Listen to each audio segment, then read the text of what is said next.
Halo, perkenalkan nama saya Ahmad Tata Satya Saputra. Di sini saya akan menjelaskan tentang salah satu family business keluarga saya yang bernama Sinar Jaya Putra. Jadi Sinar Jaya Putra ini adalah perusahaan distributor keramik dan granit yang didirikan oleh saya sejak tahun 2015. Kami fokus mendistribusikan berbagai jenis keramik dan granit kepada pembangunan sekolah, lalu pembangunan rumah, pembangunan tempat ibadah, lalu juga proyek-proyek pembangunan di sekitar Lamongan. Saat ini kami memiliki 3 cabang. Cabang yang pertama kita bangun pada tahun 2015, lalu cabang yang kedua kita bangun pada tahun 2018, lalu cabang yang ketiga kita bangun pada 2024. Kami mengutamakan pengiriman yang cepat, lalu ketersediaan stok, lalu hubungan baik dengan pelanggan. Yang selanjutnya analisis strategi dengan Ansoff Metric. Di sini saya memilih market development. Produk utama kami yaitu keramik lantai, keramik dinding, lalu granit ukuran 60 x 60, lalu 60 x 120, lalu ada 80 x 80 dan juga 100 x 100. Untuk segmentasi pelanggan kita umur 30 sampai 55 tahun. Lalu lokasi toko atau gudang kita berada di Lamongan, Jawa Timur. Perilaku pembeli kita dalam skala besar seperti proyek pembangunan, tetapi banyak juga pembeli yang berskala kecil, biasanya untuk mencari keramik atau granit yang masih kurang. Kenapa saya memilih strategi pengembangan pasar? Karena menurut saya potensi pasar masih sangat lebih besar, dan juga kami ingin mendistribusikan keramik atau granit kita sampai ke luar kota. Lalu selanjutnya analisis pasar yang call demografis. Yang pertama pemilik kontraktor, development perumahan, dan proyek-proyek pembangunan. Lalu lokasi di Lamongan dan sekitar. Lalu skala pembeliannya mulai dari skala besar untuk kebutuhan proyek pembangunan sampai ke skala kecil. Lalu psikografisnya mengutamakan harga bersaing tetapi ingin produk yang awet dan tidak mudah rusak. Lalu yang kedua ingin transaksi cepat, stok ready, dan pengiriman lancar. Lalu yang ketiga lebih nyaman berbisnis dengan pemasok terbuka dan dipercaya. Lalu yang keempat melakukan pendekatan personal dan hubungan jangka panjang, bukan cuma jual beli 1-2 kali saja. Lalu yang kedua, strategi pemasaran yang telah saya lakukan atau perusahaan yang kita lakukan, menyebarkan brosur fisik dan katalog ke proyek-proyek pembangunan. Lalu yang kedua memberikan contoh keramik dan granit di display toko. Lalu yang ketiga kunjungan langsung ke proyek untuk menawarkan produk.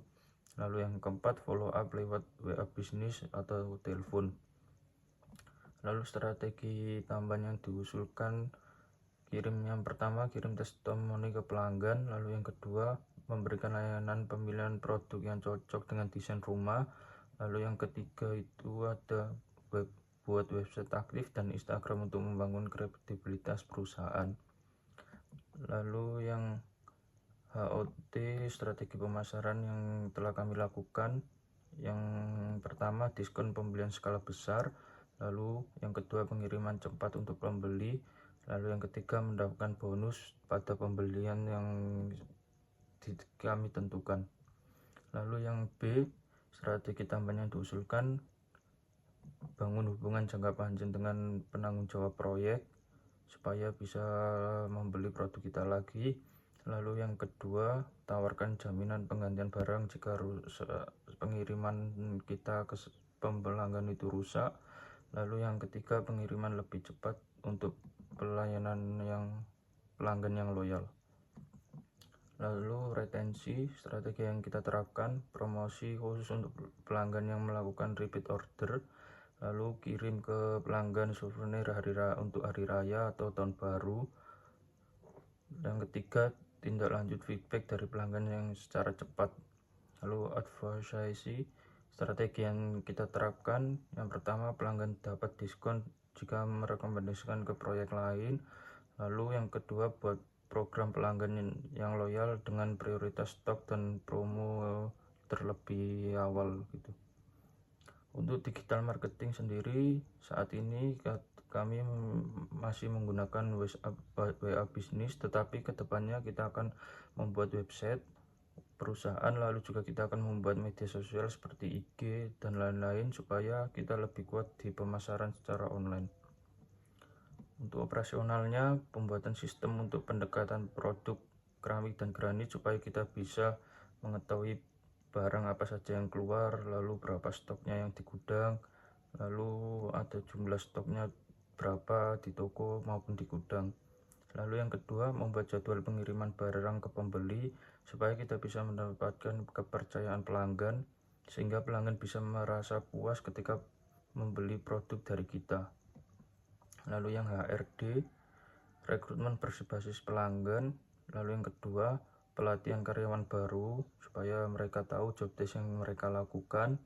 Lalu yang ketiga, melakukan rekrutmen ke orang-orang yang tepat dan cocok dengan job desk yang kita butuhkan. Lalu yang selanjutnya ada timeline rencana pertumbuhan. Di tahun pertama kami berfokus untuk membuat sistem untuk pendataan produk. Lalu yang kedua itu ada training karyawan yang di bidang yang kita butuhkan. Lalu yang ketiga itu ada penataan produk di toko supaya pelanggan lebih puas untuk memilih barang atau keramik di tempat kita. Lalu di tahun yang kedua itu kita ada riset wilayah untuk ekspansi bisnis kita. Lalu yang kedua, memperkuat perusahaan di digital marketing. Lalu yang ketiga, membuat website katalog digital. Lalu yang ketiga, tahun ketiga, menambah mobil operasional perusahaan. Lalu yang kedua, mencari proyek-proyek di luar kota. Lalu yang selanjutnya, pembukaan dan penambahan cabang lagi. Dan poin yang terakhir adalah refleksi dan harapan. Dari pembelajaran ini saya dapat mempelajari hal-hal yang lebih detail untuk perusahaan seperti contohnya product development, market development, dan juga market penetration. Sebagai generasi penerus, saya ingin membawa Sinar Jaya Putra ini ke tahap pertumbuhan yang lebih modern dan efisien, dan tetap menjunjung nilai-nilai keluarga saya yang keluarga saya berharap Sinar Jaya Putra bisa menjadi perusahaan besar di bidang distributor keramik dan tiranit. Sekian dari saya, terima kasih.